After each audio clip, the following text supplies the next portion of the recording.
بسم اللہ الرحمن الرحیم۔ السلام علیکم۔ ہمارے چینل کہانی ہب آفیشیل میں خوش آمدید۔ ناظرین، میں آج آپ کے لیے انتہائی خوفناک اور دلچسپ کہانی لے کر آئی ہوں، لیکن کہانی شروع کرنے سے پہلے آپ سے گزارش ہے کہ اگر آپ نے ہمارا چینل سبسکرائب نہیں کیا تو آپ ہمارے اس چینل کو سبسکرائب کر لیجئے اور بیل آئیکن کو بھی پریس کر لیں تاکہ ہر نئی آنے والی ویڈیو بآسانی آپ تک پہنچ سکے۔ ہاسٹل کے کمرے کا دروازہ کھلا اور لیزا اپنا سوٹ کیس لے کر اندر داخل ہوئی۔ اندر پہلے سے 3 لڑکیاں موجود تھیں۔ تینوں اسی کی طرف دیکھنے لگی۔ ہیلو، میرا نام لیزا ہے، اس نے جھجکتے ہوئے اپنا تعارف کروایا۔ ہیلو، ہم سب تمہاری روم میٹس ہیں، میرا نام شینا ہے، ایک لڑکی نے جس کے بال کندھے تک کٹے ہوئے تھے مسکرا کر بولی۔ میں سوزی ہوں، ایک لمبے بالوں والی لڑکی بولی، اور میں بلیری ہوں، تیسری نے بھی مسکراتے ہوئے اپنا تعارف کروایا۔ لیزا کو لگا کہ یہ ساری لڑکیاں بڑی اچھی ہیں۔ وہ شیلف میں اپنا سامان رکھنے لگی۔ اچانک ہی اس کے ہاتھ پر ایک بڑی سی مکڑی گر گئی تو اس نے ایک زوردار چیخ ماری اور اپنا دل پکڑ لیا۔ اس کا سانس بری طرح سے پھول رہا تھا۔ اس نے اپنے کپڑوں کی جیب سے دوائی کی شیشی نکالی اور ایک گولی منہ میں ڈال لی۔ تینوں لڑکیاں اس کی طرف متوجہ ہو گئی۔ لیزا، تمہاری طبیعت تو ٹھیک ہے نا؟ سوزی نے پوچھا۔ ہاں، میں بالکل ٹھیک ہوں۔ دراصل میرا دل کمزور ہے، کوئی بھی ایسی ویسی بات ہو جائے تو میری طبیعت خراب ہو جاتی ہے۔ یہ دوائی اسی لیے ہے۔ میں تم لوگوں کو یہی بتانا چاہتی تھی کہ تم لوگوں کو اس بارے میں خاص خیال رکھنا ہوگا، لیزا نے جواب دیا۔ اب اس کی طبیعت پہلے سے بہتر لگ رہی تھی اور تھوڑی ہی دیر میں وہ بالکل ٹھیک ہو گئی۔ رات کا وقت تھا، وہ چاروں سونے کی تیاری کر رہی تھی۔ باہر اس وقت بارش ہو رہی تھی۔ بارش کا تیز شور اندر کمرے تک سنائی دے رہا تھا۔ ایسے میں لائٹ بھی چلی گئی۔ چاروں نے اندھیرے سے ڈر کر چیخیں مارنا شروع کر دیا۔ لائٹ کس نے بند کی؟ بلیری نے ڈرتے ڈرتے پوچھا۔ یار، کسی نے بند نہیں کی، موسم کی خرابی کی وجہ سے بند ہوئی ہے، سوزی نے جواب دیا۔ ہوا اور پھر اندھیرے میں عجب آوازیں نکل کر شینا ڈرانے لگی۔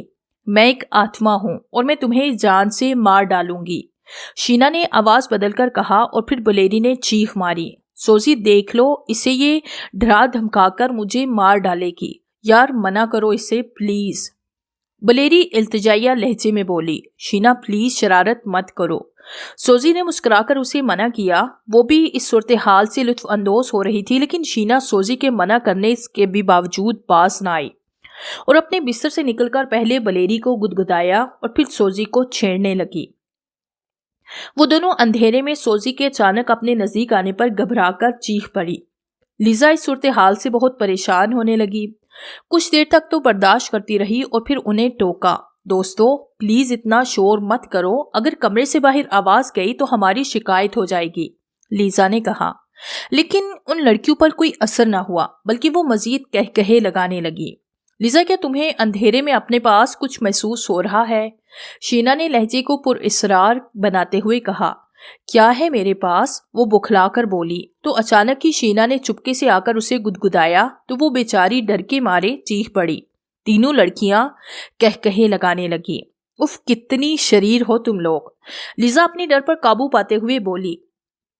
بہرحال تھوڑی سی دیر کے بعد لائٹ دوبارہ آ گئی تو لیزا نے سکا سانس لیا کہ ان تینوں کی شرارتیں تو بند ہوئی۔ رات کا وقت تھا، لیزا اپنے کمرے میں سونے کے لیے آ رہی تھی۔ ہاسٹل میں اس وقت گہری خاموشی چھائی ہوئی تھی، شاید ساری لڑکیاں سو چکی تھی۔ اچانک ہی لیزا کو اپنے پیچھے کسی کے ننگے پاؤں دوڑنے کی آواز سنائی دی۔ اس نے پلٹ کر دیکھا، کوئی بھی نہیں تھا۔ وہ ایک بار پھر چل پڑی۔ اب کی بار کسی لڑکی کے ہنسنے کی آواز سنائی دی۔ لیزا اس پر خوف طاری ہونے لگا۔ کون ہے؟ اس نے ڈرتے ڈرتے ہکلاتے ہوئے پوچھا۔ لیزا، کہاں جا رہی ہو؟ میرے پاس آؤ، جواب میں کسی لڑکی کی سرگوشی سنائی دی۔ کون ہو تم اور سامنے کیوں نہیں آتی؟ لیزا نے ایک دفعہ پھر پوچھا۔ اچانک ہی اسے پیچھے سے ایک بدشکل لڑکی جس کے لمبے لمبے بال کھلے ہوئے تھے اور وہ سفید کپڑوں میں ملبوس تھی نکل کر سامنے آ گئی تو لیزا کے حلق سے ڈری ڈری چیخ نکل پڑی اور وہ الٹے قدموں واپس بھاگ پڑی۔